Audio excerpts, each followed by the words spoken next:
نحمده ونصلي على رسوله الكريم اما بعد بسم اللہ الرحمن الرحیم الکبریاء ردائی۔ اللہ تعالیٰ نے فرمایا تکبر یہ میری چادر ہے۔ الکبریاء ردائی، تکبر کرنا میری چادر ہے۔ کیا مطلب، کیا مقصد؟ تکبر صرف اور صرف اللہ رب العالمین کی ذات کو جچتا ہے۔ اللہ کے علاوہ اللہ تعالیٰ اس تکبر کی چادر کو کسی بھی بندے کے ساتھ پسند نہیں کرتا۔ پچھلے 2.5 ماہ سے جب سے عمران خان نیازی کا اقتدار چھنا ہے، اس وقت سے لے کر یہ بندہ آج دن تک تکبر کی آگ کے اندر بھاگ رہا ہے، دوڑ رہا ہے۔ کس طرح؟ یہ جی جس جلسے میں جاتا ہے میرے ساتھ عوام کا سمندر ہے، میرا یہ کچھ بھی نہیں کر سکتے، نہ اللہ کا نام، اور جھوٹے ریاست مدینہ کے نعرے لگاتا ہے، اور کبھی کہتا ہے میں اسی ملک کے وزیر اعظم ہاؤس کو یونیورسٹی کے اندر تبدیل کروں گا۔ اتنا بڑا جھوٹ۔ کبھی کہتا ہے IMF کی غلامی سے تم سب کو آزاد کروں گا، کبھی کہتا ہے امریکہ کی غلامی سے آزاد کروں گا۔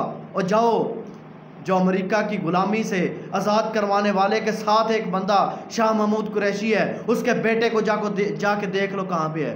اس وقت آج بھی الیکشن ہوئے، ملتان کے اندر آیا تھا، ملتان میں آیا، اور آج بھی شاہ محمود قریشی کا بیٹا الیکشن سے صرف 1 ہفتہ پہلے امریکہ سے واپس آیا تھا، اور وہی شاہ محمود قریشی امریکہ سے آزادی کے نعرے لگا رہا ہے کہ ہم امریکہ سے آزاد ہونا چاہتے ہیں، اور نیازی جو امریکہ سے آزادی کے نعرے لگا رہا ہے، اور کبھی اسرائیل کو تسلیم کرنے کی باتیں کر رہا ہے کہ ہم اسرائیل کو تسلیم کرنا چاہتے ہیں۔ اور خدا کا خوف کریں، جس دور کے اندر اسرائیل کو تسلیم کرنے کے نعرے لگائے گئے، عمران نیازی کے دور تک کون نہیں جانتا؟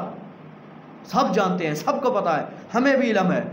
علماء نے تحریکیں چلائی تھی کہ اگر عمران نیازی نے اسرائیل کو اس کو تسلیم کر لیا، اس کی ریاست کو مان لیا، ہم اس کا وجود نہیں رہنے دیں گے۔ کہا تھا کہ نہیں تھا؟ کہا گیا تھا۔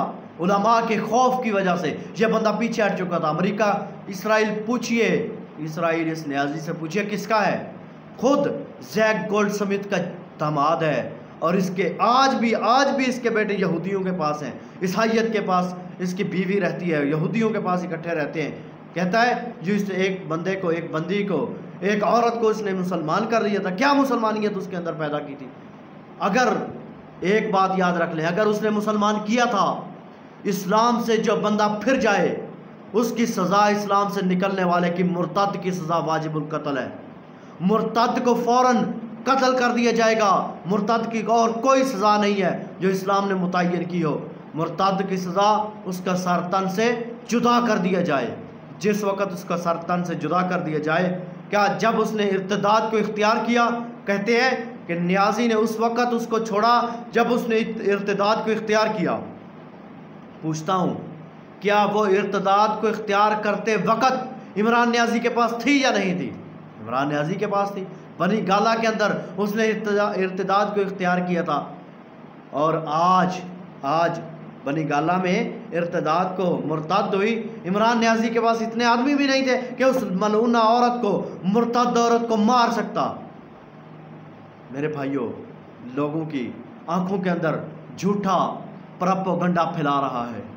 آج بھی صدق دل سے آپ کو یہ بات کہتا ہوں، آپ کو سننے والوں کو یہ بات کہتا ہوں، اللہ کی قسم اٹھا کے کہتا ہوں، 5 نمازیں دن میں آپ پڑھیں، 5 نمازیں پڑھنے کے بعد اللہ کے سامنے اللہ کے لیے لیٹ جائیں، سو جائیں، تہجد کے وقت اٹھیں، تہجد کے وقت اٹھ کر 2 رکعتیں پڑھیں، 4 پڑھیں، 8 پڑھ لیں، تہجد پوری پڑھ کے اللہ کے سامنے ہاتھ اٹھا کے دعا کر دیں، اے اللہ، اگر عمران نیازی اپنے وعدوں کے اندر اور اپنی بکواسیات کے اندر، اپنی باتوں کے اندر سچا ہے تو ہمارے دل کو عمران نیازی کے ساتھ خاص کر دے، اور اگر یہ جھوٹا ہے، یہ بندہ کذاب ہے، یہ بندہ بے ایمان ہے، تو آج ہی ہمارے دلوں کو اس نیازی سے، اس کی گندی پراپوگنڈے سے، اس کی گندی سوچ سے، خواہشات سے ہمارے دلوں کو پاک کر دیں۔